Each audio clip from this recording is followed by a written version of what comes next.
What's going on is Anton from AntonDaniels.com. I appreciate you guys continuing to rock with me.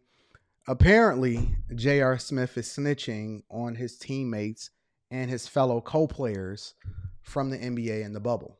This is what happens, ladies and gentlemen, when people retire and they're base heads and they're drug addicts and they want to have too much to say when they need to sit down and have a seat, several of them, my friend, and then go about your way.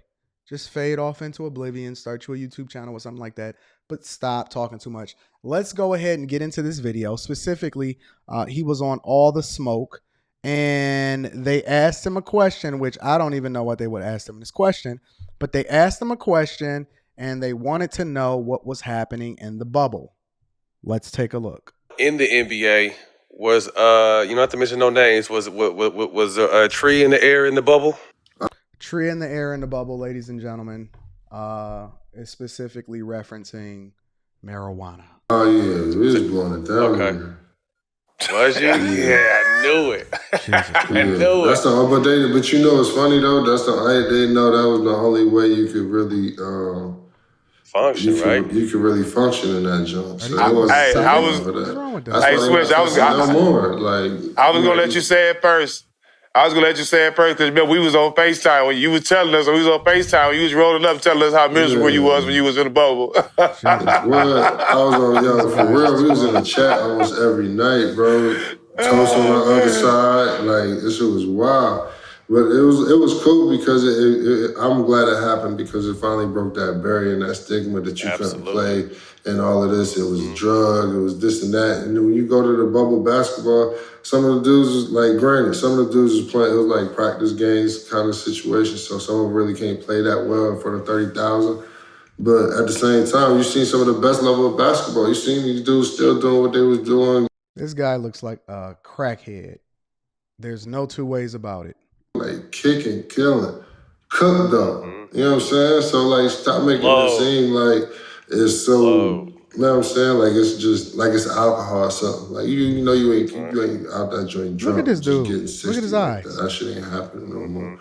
You know what I'm saying? But when you can be at peace with your mind, with your body, with your soul, and you can go out there and just hoop. Like that's all you want. Yeah, man. Let me replay this. I need to break this down. Question: since it's pretty much legal now in the NBA, was not to mention no names, was a tree in the air in the bubble? First of all, if I'm not mistaken, and correct me if I'm wrong, but you pretty much snitch on all of the players that was in the bubble, right? And I thought it was supposed to be like a brotherhood, according to LeBron James, but apparently it's something completely different because J.R. Smith feels comfortable talking out of his earlobes about what was happening in the bubble. This is insane. And why would you even ask this question? And I didn't even know it was legal in the NBA. Is it legal for NBA players to smoke trees now? I have no idea. Oh, yeah. We was blowing it down. Okay. This dude looked like a straight up dope fiend. He looked like he high out his mind. He looked like he dirty. He looked like his breath stank. Listen, I'm going to say what I want to say because I can say what I want to say and I will not be censored. This guy looks insane. Was you? Yeah, I knew it. I knew it. But you know it's funny though. They didn't know that was the only way you could really function, right? You could really function in that joint. So I'm curious. You are getting paid millions and millions of dollars to play when everybody else is required to stay home, and you're acting like a first world child because you are a grown man, have a hotel room, y'all got fishing, y'all got private chefs, y'all can go out there and hoop and all of this other type of stuff, and you sitting here talking about you too bored to do the job that you're getting paid for. So you gonna go against whatever it is that y'all supposed to be doing and be blowing down trees when you're supposed to be doing the best that you can do in the bubble? That's insane to me. That is the very definition of being so far gone and removed from reality. I was gonna let you say it first. Because remember, we was on FaceTime when you was telling us, we was on FaceTime when you was rolling up telling. Look at this man with this gray in his beard celebrating not doing things the way that you're supposed to do it. Listen, if it's legal in the NBA, cool. Nobody is caring about that specifically, but apparently it wasn't because he's saying that you had to break barriers. But look at this grown man celebrating and championing this bad behavior. This is what you want our kids to look up to? That's how miserable you was when you was in the bubble. What? I was on, for real, we was in the chat almost every night, bro. Toast on the other side, like, this shit was wild. But it was cool because I'm glad it happened because it finally broke that barrier and that stigma that you couldn't play boys club. And all of this. It was a drug, it was this and that. And then when you go to the bubble basketball, some of the dudes was like, granted, some of the dudes was playing, it was like practice games kind of situation. So some of them really can't play that well in front of 30,000. This is crazy to me. Listening to these grown dope fiends celebrate this.